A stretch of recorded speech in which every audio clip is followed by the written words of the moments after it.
Scott, welcome to the Predictable B2B Success Podcast. Great to have you on. Scott, you're a serial entrepreneur. You're also the author of the book You're Not Toast, founder of Double Dare, which is a business coaching service that helps high-achieving professionals break free from burnout. That's interesting, and I wonder if you wouldn't mind rewinding, so to speak, to that point in Sure. time where you realized that helping people get through burnout was a significant issue that you needed to help people with. I appreciate that. It's a great question, actually. It really started with me trying to survive my own burnout. I was running, as you say, I'm a serial entrepreneur. I've launched 10 companies and sold 8 of them. And I was in the midst of company 10 and found that I was waking up exhausted. And I didn't realize it at the time, but that turns out to be one of the hallmarks of burnout, the canary in the coal mine, one of the early symptoms. What I found was that I was waking up exhausted and expecting that a good night's sleep would take care of it, or a long weekend, or even a vacation. But unfortunately, I found that nothing helped. And my concern was, after a while noticing this, was that I was running this business or trying to run it. And my concern was that one day maybe I wouldn't answer the bell. One day maybe I would just not be able to get out of bed. And if I didn't go to work, a lot of bad things would happen. I'd never been through this before. I'd never experienced anything like it before. And gradually, and after doing some research, and by that time I was also a licensed mental health therapist, I did a lot of research and tried to learn as much as I could about what the hell was going on with me. And I was fortunate to discover that, in a way, I suppose, fortunate to discover that it was burnout, but also to discover, after doing a lot of research, that there are a lot of very specific techniques that can help, and help very quickly. And so I started experimenting with them. But it was necessity being the mother of invention, because to begin with, I was very concerned that maybe my business career was over. I just couldn't regain my former energy. And I was afraid at work that people were going to start noticing that when you speak of imposter syndrome, I really had imposter syndrome. And the fear was one day someone is going to see through me and see that I'm just barely mailing it in. And anyway, that's the rewind. Okay, I think. right. You've obviously been a bit of a journey as an entrepreneur, and certainly helping high-achieving professionals. Given your journey to date, what would you say would be your personal area of strength? Yeah, that's a great question. Because I really, at that stage of my life when I was confronting my own burnout, I wondered what my personal strength was, or whether I could find my personal strength.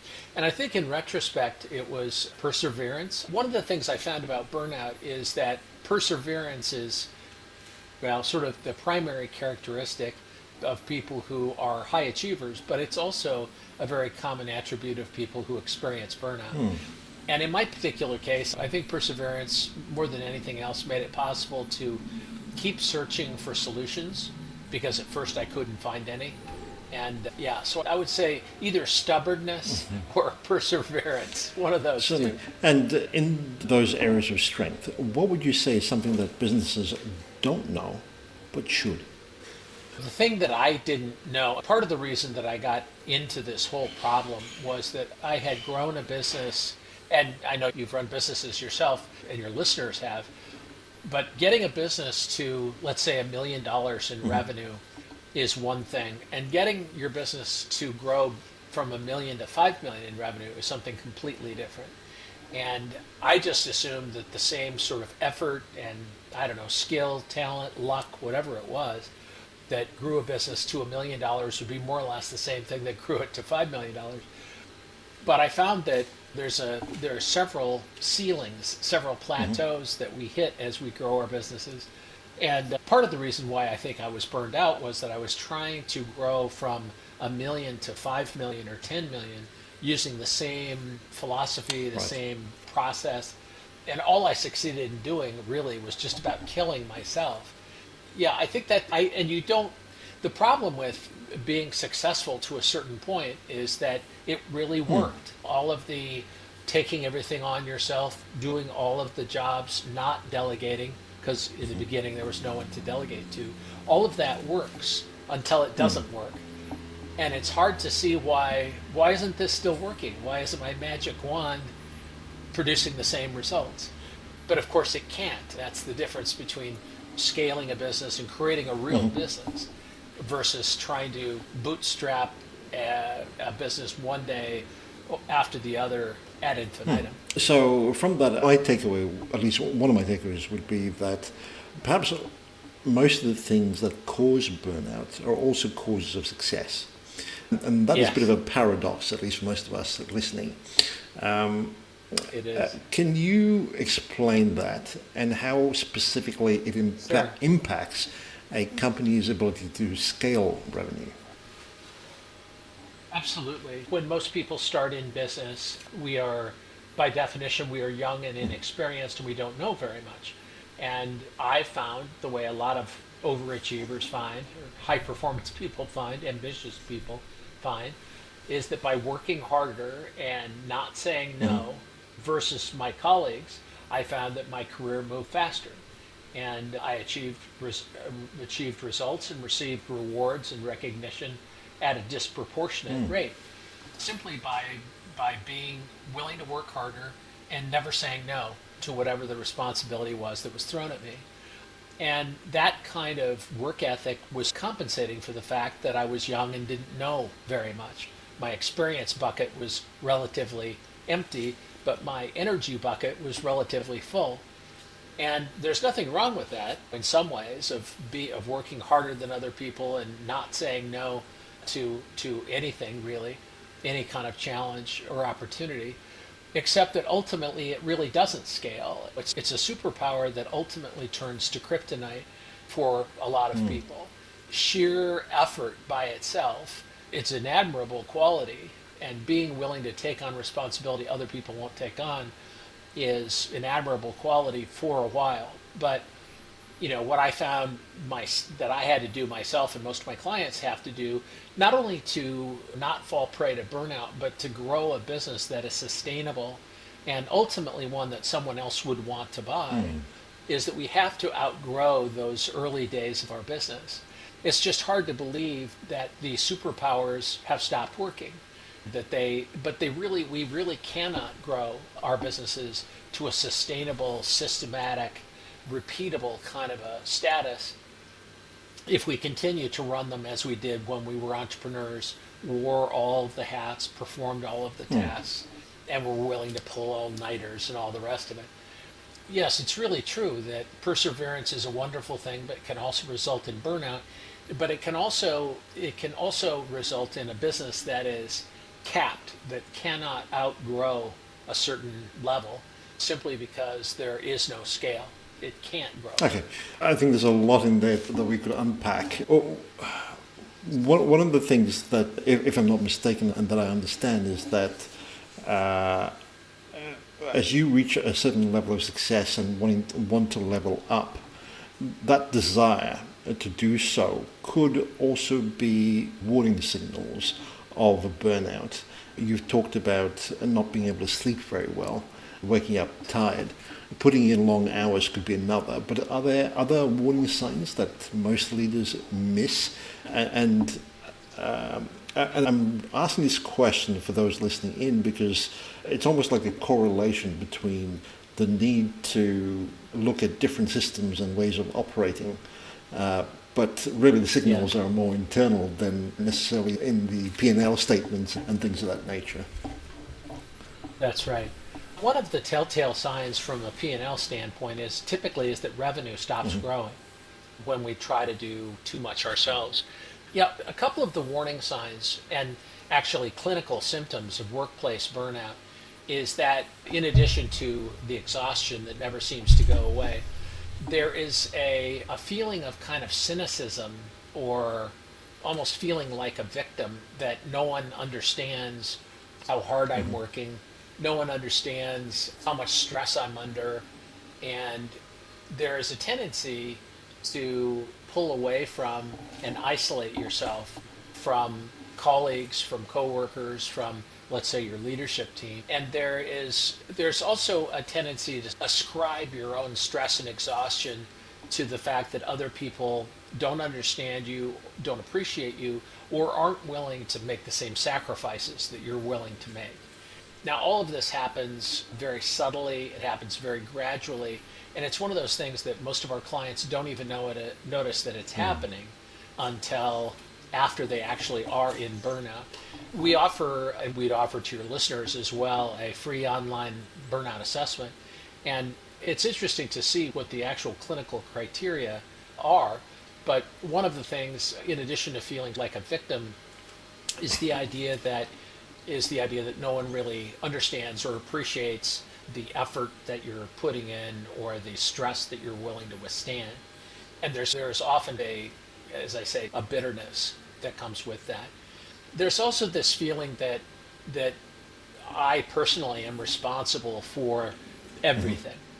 And as an entrepreneur, especially, or as the leader or owner of a business, in some ways we could say that's true. But what we found with people who are in burnout is that there's a disproportionate amount of misplaced sense of responsibility. The buck may stop with you, but ultimately the idea that I as a person am the only one that's keeping this business going is obviously a misplaced idea. But we found that that's a very common way of thinking. And again, it's not conscious, and in fact, most of our clients aren't aware that they have any of these criteria until they take the burnout assessment and then realize, oh my God, that is me. I'm feeling resentful towards my coworkers, and it's silly. There's no reason for it. But again, it's just part of what happens in burnout. Thank you for that perspective. Really, if I understand this correctly, from your experience and from all that you're observing, most people only discover that they're in some form of burnout on their journey in that burnout space. And I'm thinking, are there perhaps hidden KPIs that entrepreneurs, founders, and executives could monitor on a personal level to getting to that and stunting revenue growth as well in the process? Yeah, there is one of the things that's very common is a refusal to delegate, to truly delegate, and to go through the process of creating systems that will transcend any one person. For a founder-led business, at first, the business wouldn't exist without the founder, but over time, the business is really can be held back by or even jeopardized by the founder. So the business needs to outgrow the founder. Even if the founder stays in the business, the importance of the founder has to change. And it has to go, in my experience, having made lots of mistakes, both with burnout and with stunting the growth of my own businesses, is that it's until you're, particularly as a founder or a leader, it's until you're willing to put most of your energy into creating systems and structure and process that will transcend the owner and transcend actually any one person, so that, and at that stage, finally you can scale the business and it can outgrow the owner rather than the owner being a choke point or an obstacle to growth. Part of it has to do with founders get superstitious about their success, and they think, well, for the past 3 years that we've run the business, we've gotten it to X, to let's say $1 million in revenue, it's been on my back. I guess I am the reason that this business is so successful.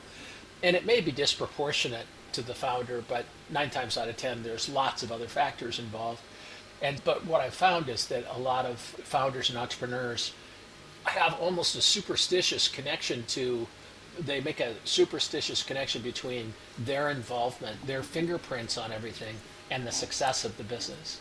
And it's erroneous, but it's something that I think we all need to watch out for. It's really when founders begin to realize I only do 2 or 3 things really well, and that other people can't do better, faster, and cheaper than I can. And so the strategy and the process we take our clients through is called a genius zone assessment, to really understand what are those 2 or 3 things that only you can do, and that if you could spend 20 or 30 hours just doing them, then you can break through the, let's say, the sales cap or the plateau that you're experiencing.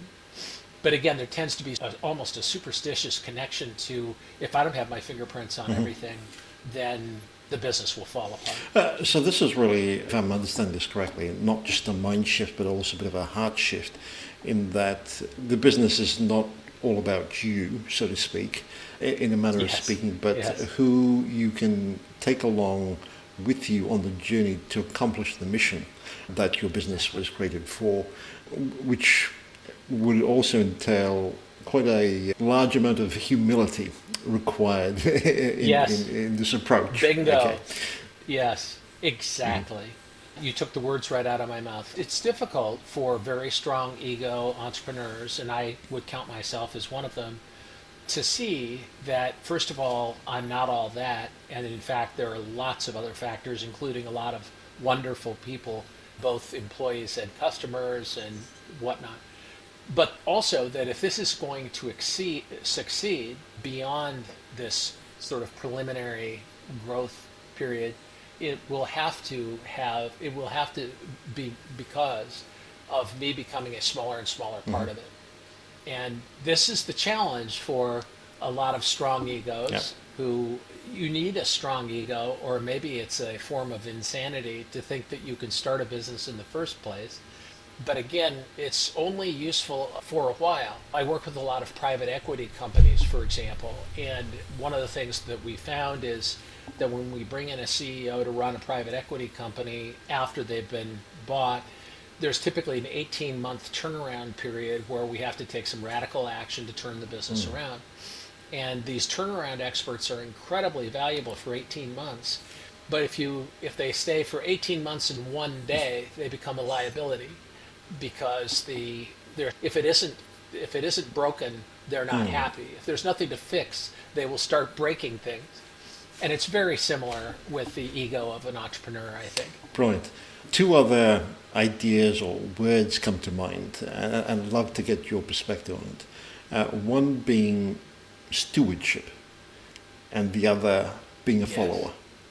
What would be your take on those two in light of, or in relation to? It's interesting. I'm in the process of bringing my two of my children into a part of my coaching business, and I'm very humbled by the opportunity to do that, but I'm realizing that we have this opportunity, I think, and they're very smart, hardworking people, but they're also going to do this their way, and arguably a much better way than what I've done. And so the stewardship, to a big degree, is for me to let go enough so that they can find their way and determine whether this is even a good fit for them. And if they don't get a chance, though, to put their own fingerprints on it, our business isn't going to grow very much, it isn't going to succeed, and they won't have any satisfaction from it. But the followership part of it, I think, is so important too, because it's taken me a few slaps to the ego and a few failures to see that really leadership is really more about followership, and that if followership is something that you can't mandate or order or prescribe, it's something that you earn over time. With my experience has been by being consistent in your behavior enough so that people can trust you. And so followership is something that I don't take at all lightly. And so when I'm thinking about this instance of working with my children to take over this business, I'm really aware that I'm trying to create an environment where they feel supported and cared for and encouraged, and also have the freedom to put their own sort of mark on things. I'm sure that gives those listening in, as well as myself, a lot to think about. There is, I think, still today, at least on social media and perhaps in other places as well, the fact that the hustle culture is being glorified even to this day.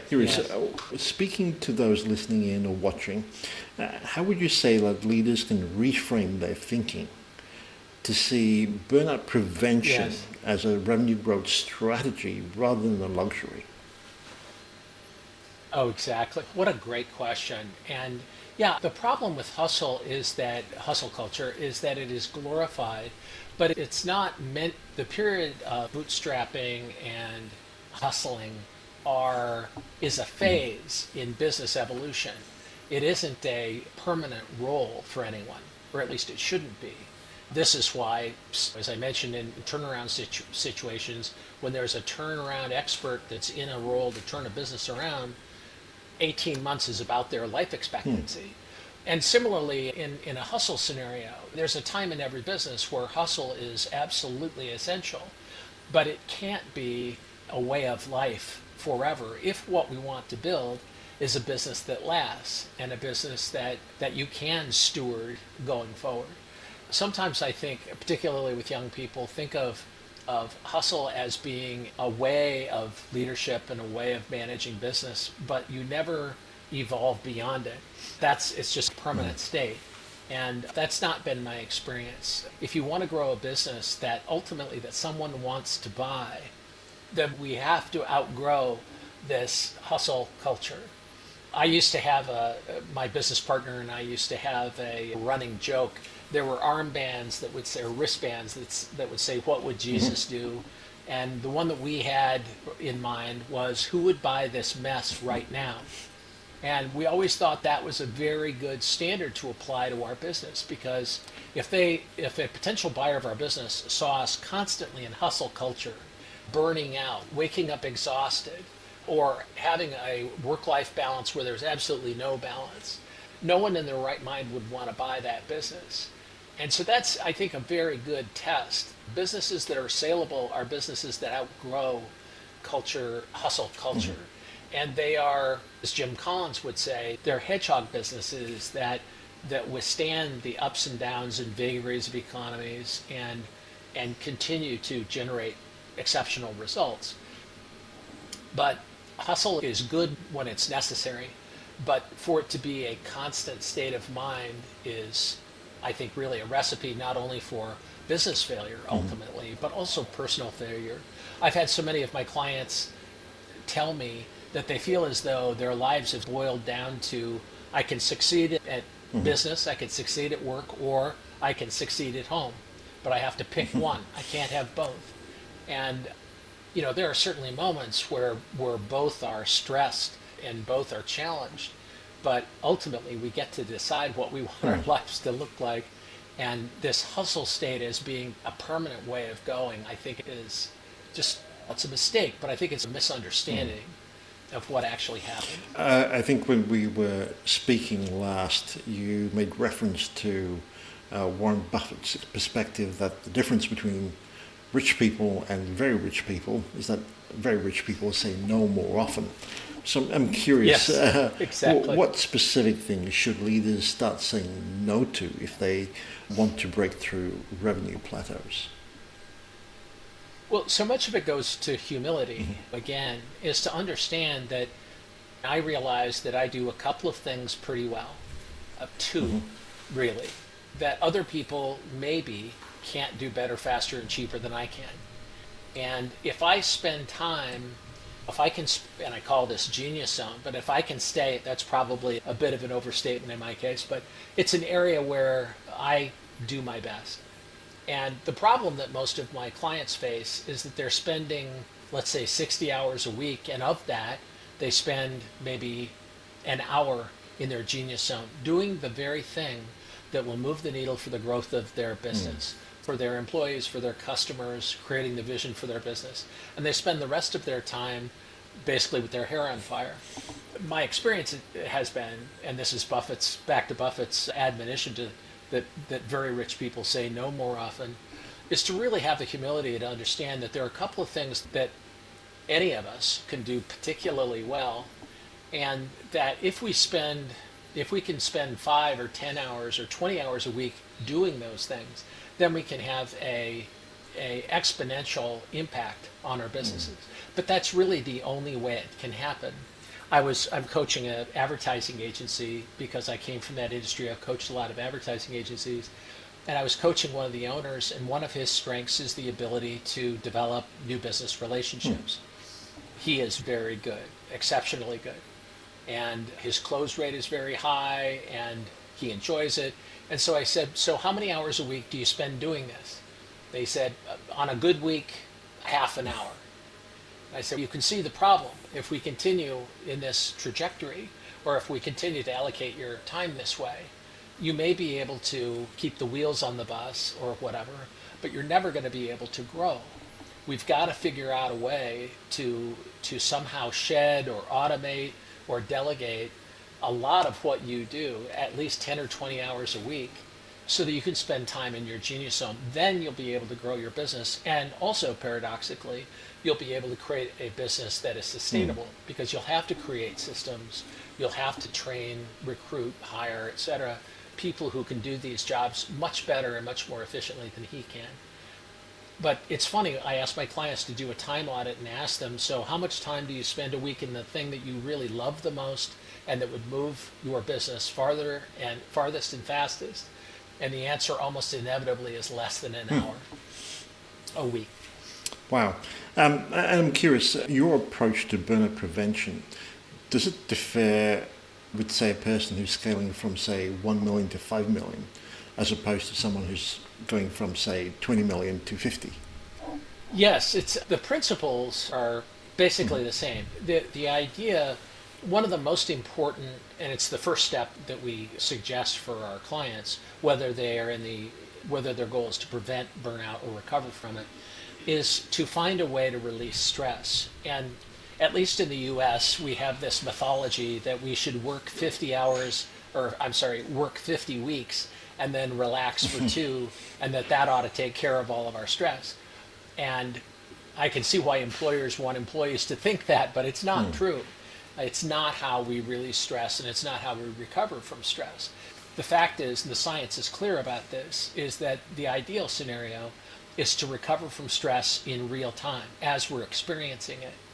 And so for example, we have a technique called the R&R Technique. I can put a link in the show notes. But it's a 5-second technique, and all we ask our clients to do is to recognize during the day when they're feeling stressed, not to overthink it, not to understand why, not to roll around in it, but simply to recognize, oh my, I'm stressed right now. And then we teach a very simple technique that takes, as I say, 5 seconds, that really does allow you to release stress in the moment. And that's actually how you can prevent burnout, is by understanding how the body does recover from stress. But the idea that we're going to hold our breath all day long, and then at the end of the day exhale and experience some peace, is a nice theory, but it's just not how the human-minded body works. So that's an example of both a preventative and a recovery technique, is that we have to begin to, first of all, to actually experience our own stress. So many overachievers tend to want to ignore it or avoid it because their concern is, if I really focused on how overwhelmed I am, then my performance would suffer. It turns out that the opposite is true. The more, and it doesn't mean to roll around in it and obsess about it, but the more often we can just notice, yeah, my heart is pounding, or whatever the physical symptom is, and then let it go in real time, that's really the answer. I'm happy to include a link to the technique in the show notes. But I was wondering, for those who have been listening and they're a little bit curious as to how this actually, would you mind elaborating on the technique? Absolutely. Yeah. No, I would be happy to. And in fact, there are a lot of very simple techniques like this. The important thing that we've discovered is that people who are overwhelmed and stressed out and feel as though there's not enough time in the day, if I were to recommend that you meditate 30 minutes twice a day, it would be a very good thing if you would do that, but realistically you're not going to do that. So that's why we suggest these 5-second mini vacations, and you take as many of those during the day as you can. So here's how it works. It is this simple. The first thing is just to notice that you're stressed. And typically, and by that I don't mean so much thinking about, this mountain of work I have or the deadlines I have or whatever, but just notice that you feel physically stressed. And typically it's between the neck and the navel, and there can be a pain or a twinge. It's typically not a lot more than that, but just to scan your body and notice, where am I feeling this stress in my body? The second step is to inhale through your nose and exhale through your mouth. And imagine that wherever that physical sensation is, that a door opens, let's say, and that the stress leaves. And in fact, that is in fact what happens. We're not forcing the stress to leave, but a stress cycle is like a 90-second cycle. For example, if we're driving down the road and someone pulls out right in front of us and we hit the brakes, the whole cycle is less than 90 seconds. And from the time that our cortisol and adrenaline skyrocket to the time that it finally comes down, it's not meant to be a permanent state. We're not meant to be in fight or flight 24/7. But again, many of us overachievers have this kind of superstition almost that if I'm not constantly in this state of near terror, that I won't perform at my best. The fact is the opposite. And it takes some convincing, and it takes sometimes some trial and error and a bit of failure. But yeah, in the R&R technique, all we ask people to do is just periodically throughout the day, notice how you're feeling, notice how you're doing. And if you're feeling stressed, overwhelmed, anxious, whatever you want to call it, depressed, let's say, afraid is the core feeling, just try to find it in your body and just focus on it for a moment. Inhale through your nose, exhale through your mouth, and visualize the stress leaving. And it may take a bit of a knack to get used to this, but we found that people can pick this up almost instantly. And that if this isn't the complete solution, but if this is all you do, especially if you want to prevent burnout, this is clinically proven and very effective. It's counterintuitive, however, because most overachievers don't even want to look at the fact that they're stressed or afraid for fear that they might go down some irretrievable rabbit hole and just be afraid and overwhelmed all the time. But this really is the sort of the 5-second vacation is much, much better than taking 2 weeks twice a year. Certainly. I'd like to take a moment to perhaps speak to those who would find it difficult to identify stress. And this may be because of prolonged exposure to some form of trauma in their lives over an elongated period of time. What would your suggestion be to those people to be more aware of stress in their bodies? That's a really good question, and it is true that to be in a constant state of stress is a form of addiction, where we become addicted to chemicals versus chemicals from outside our body. We become addicted to chemicals inside our body.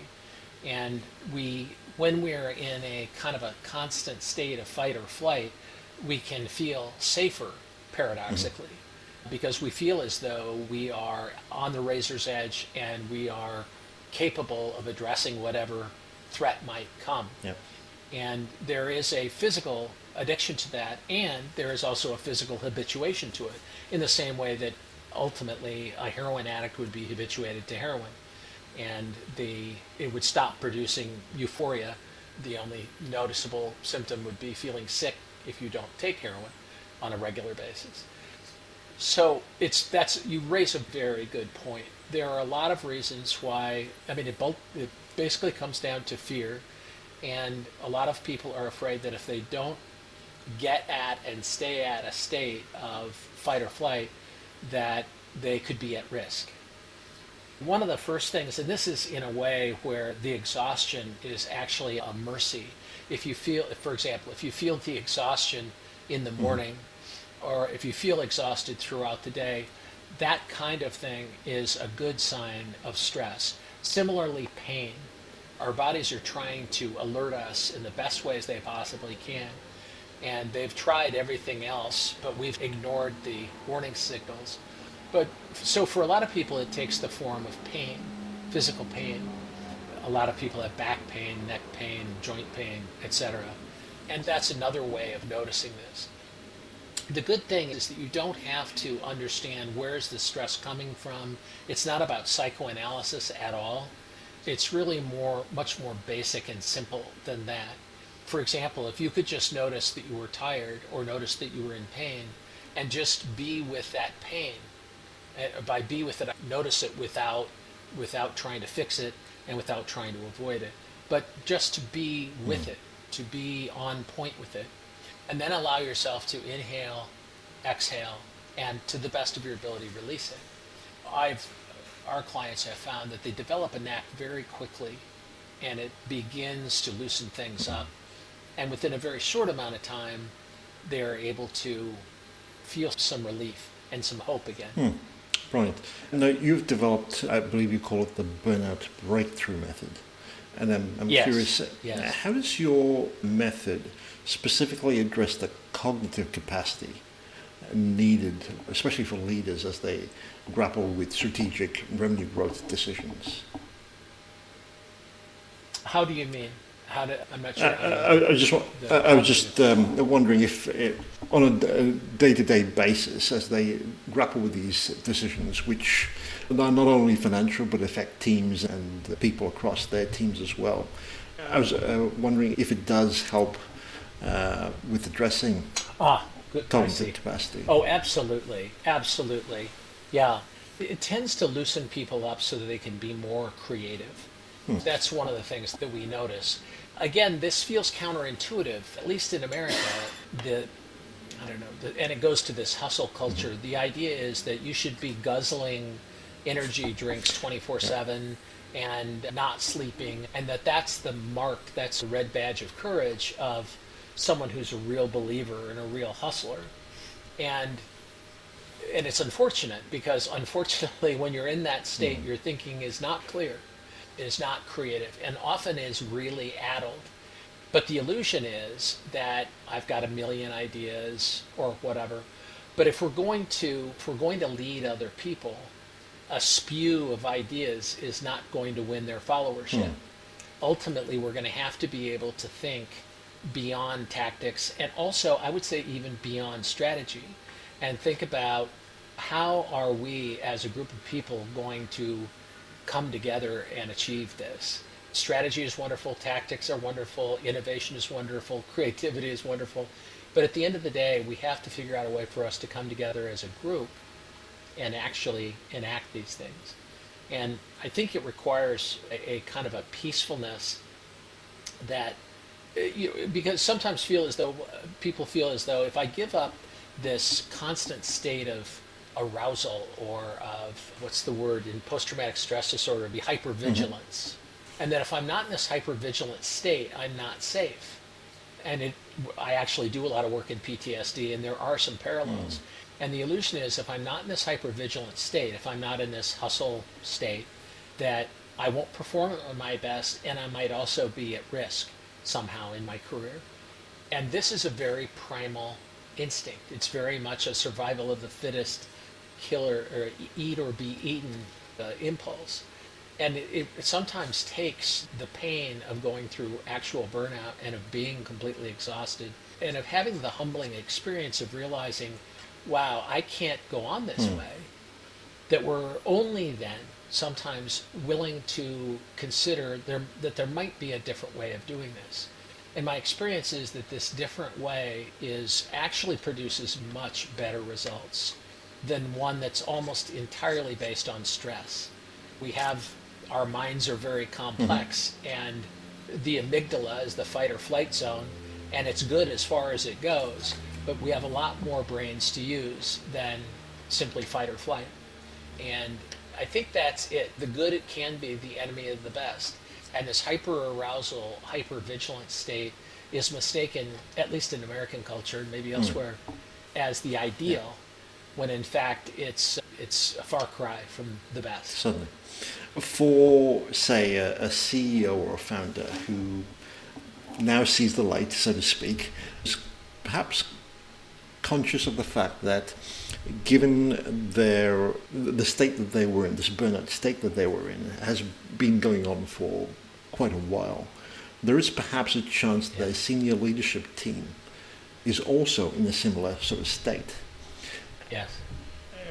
Having come to that realization, how would you suggest to them that they raise the topic with their team and be not just a mentor, but to genuinely help them deal with the issue? That's a great question. And we're often brought in to our client companies to talk about stress and burnout and to try to talk about it in scientific terms. And unfortunately, there's a burnout has the sort of can have a bad connotation in the workplace in the same way that PTSD does sometimes in the military. It can be regarded as cowardice or an unwillingness to sacrifice yourself on the altar of the business mission and so forth. And so often we talk instead more about stress health. And mainly what we talk about are the facts that you can significantly increase your level of concentration, creativity, innovation, etc. It's not that you sacrifice anything by relieving stress. To the contrary, you actually tap into a much deeper, much broader way of thinking. And if the objective ultimately is to think in a larger way or in a way that can move mountains, then a lot of our client companies see that as a benefit. And they also realize that ultimately, if that stress does take a toll, most people understand the physical toll, if not the mental toll, that stress takes, and can often lead to losing employees either by attrition or sickness or what have you. But so one of the main things that we talk about is that by addressing in a preventative way, by addressing stress and potential stress disorders, you actually increase your capacity to your performance level. It's not a decrease, and also can be significantly more content and happy at the same time. But it is, I'll admit, counterintuitive. There is this sort of, I don't know if it's macho exactly, but this idea that if I'm not willing to sacrifice myself on the altar of our business, then I'm not suitable to be here as an employee. And when we look at pure results, however, if we look at just creativity, innovation, engagement, morale, etc., in any one of these companies, that the companies that are that perform sustainably well are those that have mastered, who don't stay stuck in this hustle gear, but realize that there is just so much more available that is so much more sustainable for everybody involved. Brilliant. I'm just doing a quick time check here. Scott, in this area of burnout and helping executives and vendors with burnout, do you find there's perhaps a couple of areas that don't get much airtime, don't get talked about very much? If so, what would those be? Again, as Thoreau said, men and women lead lives of quiet desperation. And that we know statistically, based on Gallup research, among others, that at least in America, that burnout is an epidemic of epidemic proportions. That 40% of the American workforce reports that they are either mostly or always burned out, as defined by the World Health Organization definition of it. And I think the main thing, as I said earlier, there's this sort of, we don't want to talk about it for a number of reasons. One of them is if I recognize in myself that I am exhausted or that I am in danger of performing in a way that isn't as high as I want to be performing. If people start noticing that I'm just mailing it in, it's everything I can do to just go to work. That's a very lonely place for people to be. And I can understand why people don't talk about it in the same way that post-traumatic stress disorder is not talked about as much in the military as it ought to be, because there is this stigma associated with it. I guess what I would say, especially to enlightened leaders, I think the fear with a lot of employers and CEOs is if I start to acknowledge burnout, then A, I have to accept liability or some liability for it, and B, I'll create this sort of excuse cycle so that people can say, sorry, I'm burned out, I can't go to work today, or I can't deliver the work on time, or whatever. And my advice and my experience is exactly the opposite. There are certainly organizations that are toxic and that promote an atmosphere that is unjust and unfair, racist, misogynistic, basically dishonest, genuinely toxic work environments. And there are companies like that. But my experience is with all of the burned out leaders that I've worked with, and it's been thousands from around the world, my experience is that toxic work culture is usually not the reason why. That actually, and this is controversial to say this, but overachievers tend to cause their own burnout. And part of it is by ignorance of what they're doing to themselves. No one would knowingly exhaust themselves or whatever. Part of it is, again, this sort of superstition that I've got this magic wand that's always worked. Why would I stop using it? But my experience is that most overachievers, because of combination of perfectionism, ambition, and no boundaries, cause their own burnout. And I don't say that with judgment. I did it exactly the same way to myself. The good news is, however, is that if I'm causing my own burnout, then I can turn it around. This is not what we're talking about in Burnout Breakthrough is not a victimology kind of a process at all. It's the opposite. It's to take responsibility for the stress we are causing ourselves and the stress state we put ourselves in. And if we had to wait for all the people around us to change to our specifications, it would be a long wait. So by contrast, what we recommend instead is you really can change the way that you think and that you react and that you manage yourself in even the most stressful environment, and actually not only become happier and more fulfilled, much happier and more fulfilled, but significantly more successful. That's one of the most amazing discoveries that I made personally, was that I felt like if I shifted into second gear somehow and stopped caring as much about everything, that would result in mediocre performance and ultimately my demise. And I can understand that thinking. But my experience and the experience of the folks who have gone through our program is the opposite. We have a sort of a graduate program called Beyond Burnout. And the whole thesis is, now that you have recovered from burnout and you found that now you have more energy, you are more positive, you're more creative and innovative than you've ever been, what else is possible? If it's possible to get through the exhaustion and the overwhelm of burnout, then what else is possible at work and at home, in career, in every area of life? And so that's, I think, the thing that probably isn't talked about enough is there is this sort of, I don't know, phobia or stigma about it. But clinically, the opportunity is to become much, much better and much, much happier than we are today. Brilliant. Your book is called You're Not Toast. You're Not Toast, yes. What would be a single concept from it that you believe would be most valuable for a B2B founder looking to break through their current revenue ceiling? I think we've talked about it already in many ways, but it really does come down to the idea of, we just look at the facts. If we're growing a business, but it's not growing, then there are a lot of things that we can look at. But in my experience, the number one thing to look at is, what is the CEO founder doing with their time? Okay. And so I would suggest a time audit. Understand the things that will move the needle for your business, that you know you should be doing, and that you know that you're good at. Almost always this has to do with business development in some way or another. Sometimes it's an R&D innovative kind of thing, but typically it's business development. And if you look at your calendar, your diary, and you realize I'm spending less than an hour doing that, you can fix that right now. And by fixing it and by delegating all the things that are consuming your time in a less productive way, you'll not only increase the sales in your business, but you'll also create a much more sustainable business. Brilliant.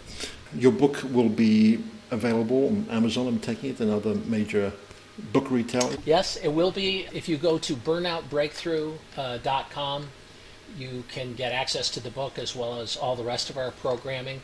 Another thing that I wanted to mention is that we have, for people who may want some help right now, if you go to fastfixcall.com, we have our coaches and consultants available to schedule a brief call, a 15-minute call that's free, that will, first of all, give you an opportunity to take a quick online burnout assessment and know where you really are with respect to burnout.